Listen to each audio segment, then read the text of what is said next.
A minha ideia da oncologia moderna, que não era só minha, evidentemente, que há muitas pessoas que acham, que veem a oncologia dessa forma, ou seja, a oncologia cada vez mais super especializada, porque é impossível fazer bem todas as coisas e, portanto, apesar de ter que haver sempre um equilíbrio entre centralização e descentralização, não há nada que possa ultrapassar a especialização e a experiência, não há. Nota-se claramente a diferença entre ser tratado com alguém que é altamente experiente numa patologia ou alguém que faz essa, mas também faz 10 outras especialidades. Portanto, essa foi o meu, digamos assim, não queria usar a palavra, mas condição para regressar seria que existiria uma unidade de mama, algo porque estamos a lutar, nós e os doentes, há tantas décadas já, que é um local especializado em cancro da mama e que só trata cancro da mama, em cujos membros da equipa só tratam cancro da mama. E foi assim que se acabou por, depois deles conversarem também com várias outras pessoas, estruturarem o centro clínico dessa forma, por unidades de patologia, em vez do tradicional serviço de oncologia, serviço de cirurgia, portanto, uma estrutura baseada nas patologias. E isso foi um dos fatores determinantes para eu vir. Para ser franca, eu já andava à procura, eu tinha chegado a uma altura no local onde eu estava, em que eu tinha já tomado uma decisão interna comigo mesma de que estava na hora de mudar e já tinha procurado outras possibilidades, de forma que eu acredito que sou crente e acredito que Deus tem um plano para mim e acho que esse convite veio como resposta ao que eu andava à procura. De um novo desafio, de uma nova fase na minha vida e aquilo que eles procuravam e aquilo que eu procurava encaixava-se uma coisa na outra. Quando eu tinha 8 anos foi o início da Guerra da Independência e nós tivemos que vir embora, eu, a minha irmã e a minha mãe, viemos embora apressadamente e no meio da guerra cheguei a ouvir tiros. Tive uma coisa que se chama amnésia pós-traumática devido exatamente a esse momento de fuga. Basicamente foi uma fuga apressada e com a separação que tive de deixar o meu pai, os meus avós que viviam lá e ficaram e nós viemos embora praticamente sem nada, com as malas, sem mais nada, sem casa cá, nesse ano que era o ano da minha 3ª classe, eu acabei por fazer em 3 escolas diferentes e 2 países diferentes e foi um ano muito traumático e o meu cérebro bloqueou, de forma que eu não tenho muito poucas memórias de infância, quase nenhumas, e algumas penso que eu as construí baseado nas histórias que a minha família me contou, mais do que propriamente lembrar-me. Eu lembro-me da entrada da casa da minha avó. Minha mãe conta que quando rebentou mesmo a guerra e com os tiros no meio da cidade, que foi dar comigo no liceu com um escudo na mão a pedir a alguém para telefonar para casa, para me virem buscar. E eu não me recordo desse momento, mas portanto todos esses fatores levaram a que eu não tenha memórias de infância, o que é algo perturbador. Eu na altura não percebia porque me chamavam retornada. Eu perguntava muitas vezes aos meus pais assim, mas eu não retornei, eu não nasci cá, eu não estou a voltar, eu nunca cá estive. Podem-me chamar imigrante, podem-me chamar, agora retornada não sou, porque não nasci cá, não estou a retornar. E nessa altura, esses anos foram difíceis para quem regressou da África. Nós perdemos tudo, a maior parte de nós perdeu tudo, perdeu uma vida inteira dos meus pais de construção, de ir amealhando, foram sempre classe média, e perdemos tudo, tivemos que começar do zero. É talvez uma época da história de Portugal que não acho que seja para esquecer, é para lembrar e não voltar a fazer. Houve dois fatores que foram fundamentais. Uma é a união entre eu, a minha mãe e a minha irmã. Sempre fomos muito unidas e a autoajudar-nos, e é claro que a minha mãe sempre tentou proteger-nos daquilo que podia proteger. Também houve a família de cá que nos recebeu, nós não tínhamos para onde ir, ficámos a viver na casa da minha tia-avó, até conseguirmos organizar-nos. E o outro fator foi sempre o meu foco no trabalho, que na altura era na escola, e que me ajudou sempre a aprendizagem, o conhecimento, sempre foi uma forma de escape e de concentração, e desde que eu tivesse um local para aprender e para progredir nesse sentido, isso também era uma forma de estabilidade. Gostava de muita coisa. Eu gostava muito, e até costumava dizer depois no liceu, que eu devia ter nascido no tempo de Aristóteles para poder fazer tudo, e só que não podia era ser mulher nesse tempo, mas são outras coisas. Não gostava muito de geografia. Também não gostava muito de desenho, porque achava que não tinha grande jeito para desenho. De resto, gostei sempre muito de ciências e muito de literatura. Gostava muito de português e muito de literatura e de dissecar as obras literárias. Foi uma das coisas que tive pena de ter que deixar ao seguir depois ciências. A minha família conta que o que eu gostava mesmo de brincar era aos médicos e portanto, que nunca quis ser outra coisa, com exceção de um certo período da minha vida em que considerei ser veterinária, porque achei que andava tão desiludida com as pessoas que achava que queria tratar antes os animais. No ano em que nós viemos para cá, pouco tempo depois, aconteceu uma coisa que moldou a minha família e a minha vida para sempre. E a minha irmã teve um acidente gravíssimo e que marcou ela para a vida, em termos de cirurgias necessárias, de recuperação. Ela passou 1 ano e meio no hospital, fez a 4ª classe no hospital, e esse ano, para mim e para a minha mãe, era escola de manhã e hospital à tarde, estudar no hospital, estar no hospital com a minha irmã e depois descansar um bocado em casa e assim continuar a nossa vida. Eu e a minha irmã tínhamos vários pósteres, como é evidente, de músicos, não é? De músicos e de artistas de cinema que gostávamos e que decorávamos o quarto assim, partilhávamos o quarto, partilhámos muitos anos o quarto assim. Há um poema que eu gosto muito, que é a Desiderata, e que diz-nos sempre a não nos compararmos com as pessoas, porque ou vamos nos sentir vaidosos e superiores, ou vamos nos sentir inferiores. Não vale a pena compararmos. Há sempre melhor e pior do que nós. Entrei na Faculdade de Medicina de Lisboa, no Santa Maria, e fiz lá o 1º ano, e foi quando estava no 2º ano que me mudei para o Porto, que eu não me adaptei bem.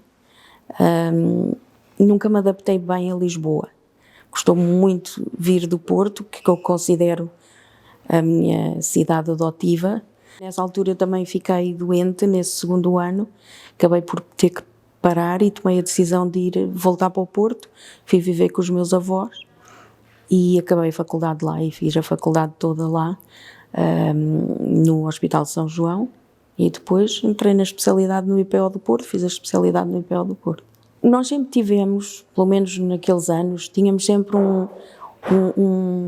uma preparação teórica extremamente boa, e sempre foi considerado as faculdades de medicina de Portugal, principalmente as 2 clássicas, como dentro das melhores da Europa em termos de treino teórico. Okay? Onde nós falhávamos muito, e procurou-se muito daí a mudança de estrutura do curso de medicina durante estes anos todos, e foi melhorar a parte prática. Aí fui aprendendo mais coisas da biologia, mais coisas do corpo humano, foi aí que acabei por conhecer a biologia do cancro e por me apaixonar pela essa área da biologia do cancro. Foi no internato geral que depois começámos a ter e comecei a ter contacto com doentes oncológicos na parte da medicina interna. Pronto, e foi aí que houve várias coisas que motivaram a escolha da oncologia. Foi a parte teórica de ter conhecido a biologia do cancro, foi também o facto da oncologia médica se ter tornado uma especialidade separada, porque senão significava 6 anos de faculdade, 2 anos de internato geral, 5 anos de medicina interna e mais 2 anos de subespecialização em oncologia.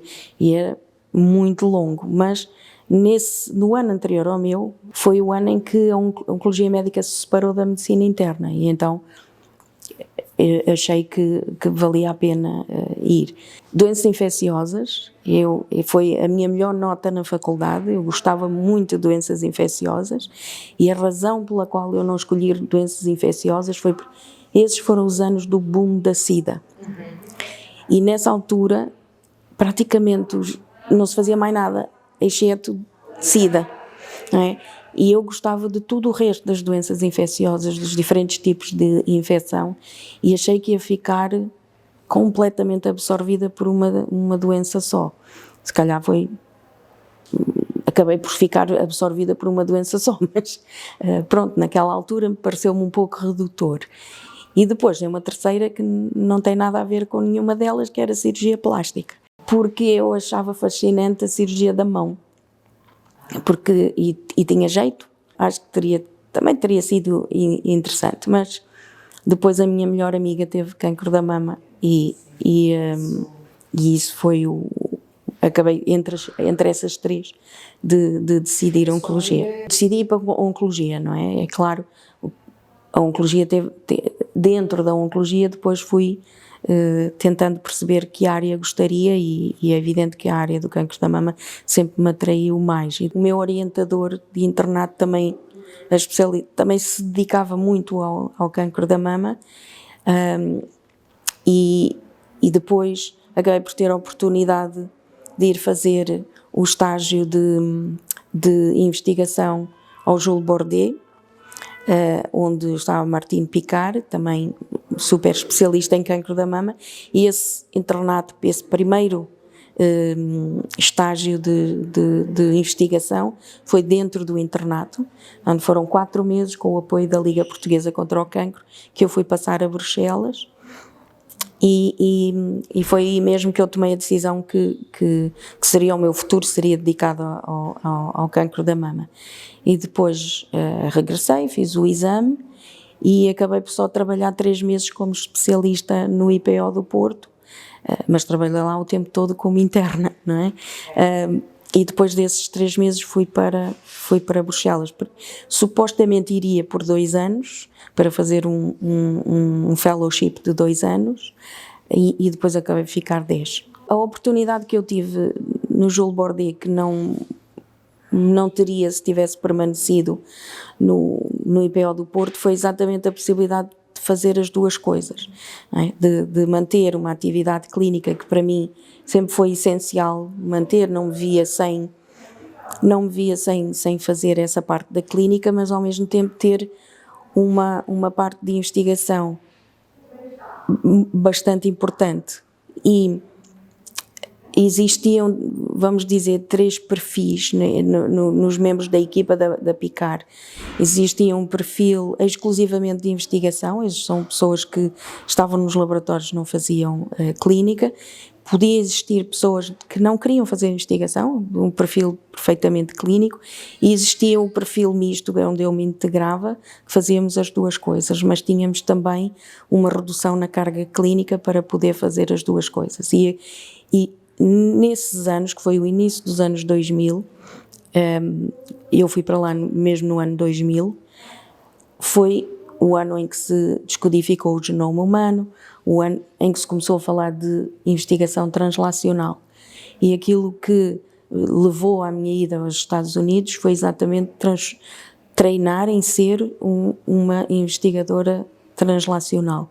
Eu fui para o MD Anderson, não para a parte clínica, mas para a parte de laboratório. Foi um ano totalmente em investigação básica, para aprender como se pensa num laboratório básico, como se fala num laboratório básico que não tem nada a ver com a forma como nós pensamos e discutimos na parte de investigação clínica.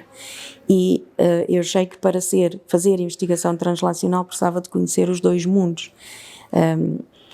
Eu digo muitas vezes que esse ano foi provavelmente o ano da minha vida que mais me ensinou o que eu não queria ser.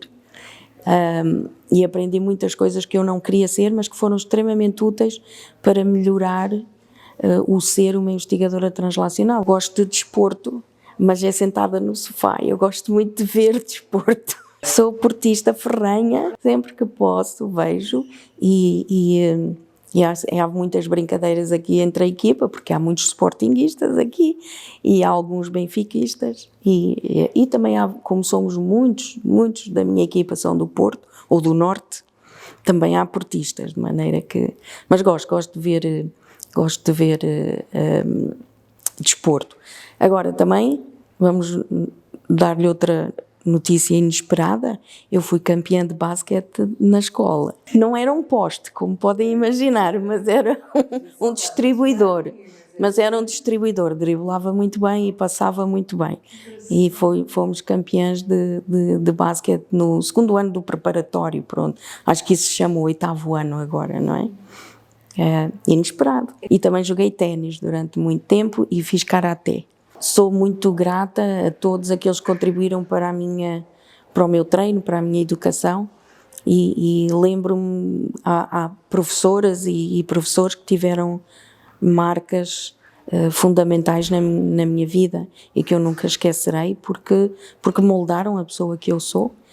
Quando se ensina, não se ensina só a parte científica, ensina-se muito dos valores e de como estar e de como aplicar esse conhecimento e acho que isso sempre me motivou a fazer o mesmo para as novas gerações. Para ser bom médico, honestamente, acho que se tem que ser boa pessoa e tem que se começar por tentar ser boa pessoa, porque se não se tentar ser boa pessoa, ter compaixão e ser capaz de colocar-se na posição do doente, acho que dificilmente se pode ser bom médico e dificilmente então se pode ser bom oncologista. E a minha mãe também me ensinou que muitas vezes para ajudar o outro nós até temos de tomar algumas atitudes que podem parecer algumas atitudes mais duras, mas a minha mãe nunca tratou a minha irmã como coitadinha. Nunca, disse-lhe sempre, não és inferior a ninguém e não vou deixar nem que te sintas inferior, nem que ninguém te trate como inferior. E isso mostrou-me também essa forma de enfrentar as adversidades que eu tento também ajudar os doentes, porque um doente oncológico está a passar por uma adversidade muito grande, mas isso não deve impedi-lo ou impedi-la de continuar a ter a sua vida completa. E eu acho que isso foi dos ensinamentos mais poderosos da minha irmã, que é muito especial para mim. A Picar proporcionou-me oportunidades que eu não teria se não estivesse a trabalhar com ela e ensinou-me muito sobre como criar uma equipa, como criar mudar a mentalidade das pessoas para se focar naquilo que é importante e como criar uma equipa não tanto na parte clínica, mas na parte de investigação. Também tive um homem que eu considero o meu mentor, ou seja, eu considero que na área da oncologia tenho 2 mentores, um foi a Martine Picard e o outro é o Alberto Costa, da Escola Europeia de Oncologia, que foi uma organização que esteve comigo desde muito cedo na minha formação, desde que eu era interna da especialidade e que me acompanha até hoje e que teve uma influência muito grande na minha carreira.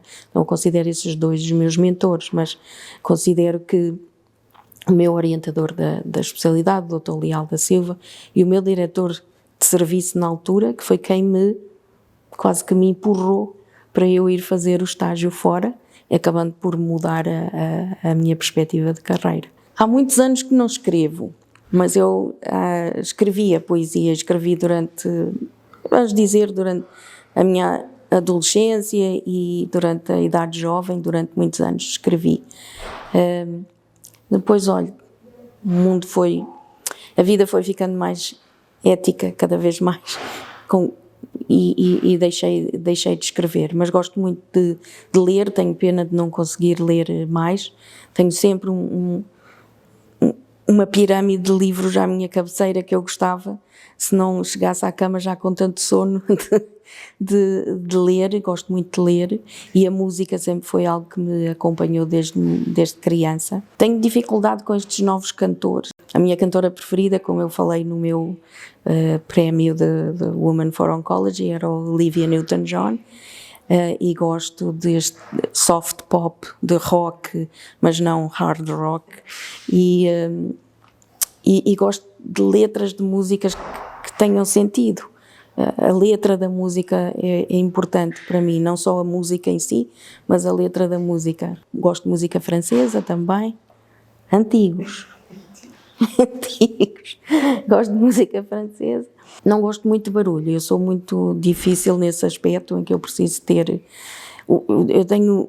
ouço demasiado bem e depois qualquer barulho me incomoda. Na medicina estamos muito focados em nós próprios.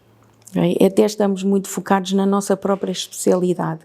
E eu acho que nós poderíamos avançar muito mais rapidamente se conversássemos mais entre especialidades e se conversássemos mais com outras disciplinas que não têm a ver com a medicina.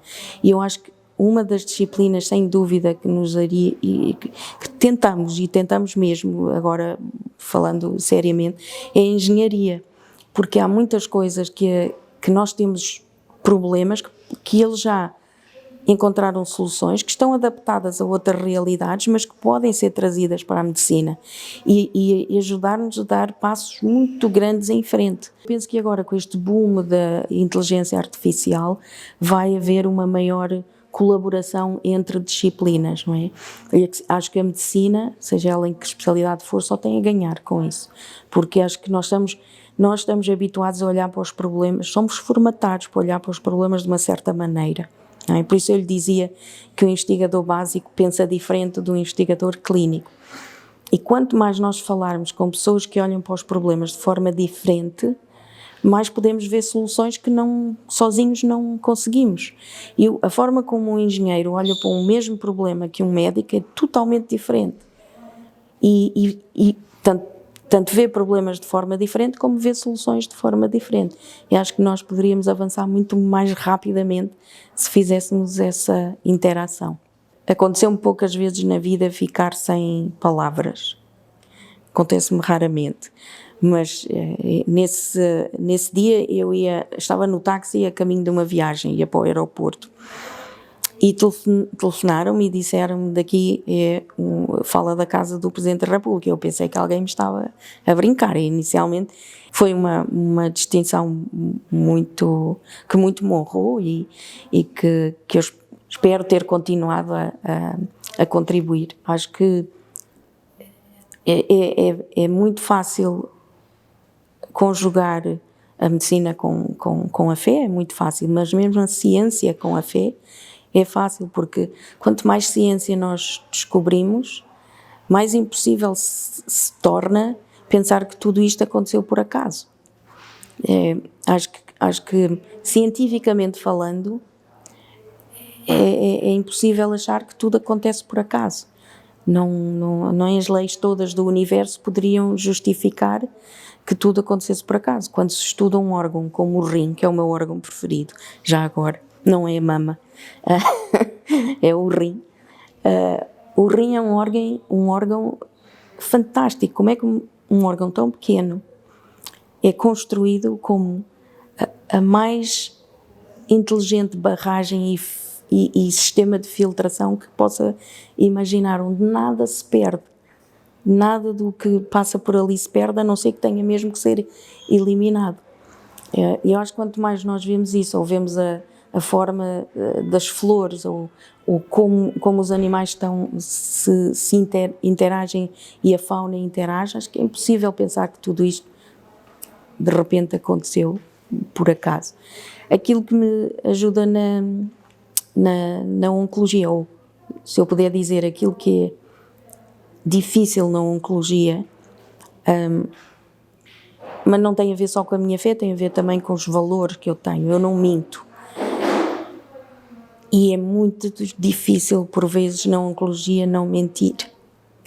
Porque poderá haver uma tendência de ter daquela mentira piedosa, que na verdade só tem más consequências. E eu sei que é difícil dizer a verdade, e dizer a verdade com humildade, e dizer a verdade com compaixão. Mas é muito melhor dizer a verdade com compaixão do que fazer uma mentira piedosa que mais tarde vai ter consequências más para a doente.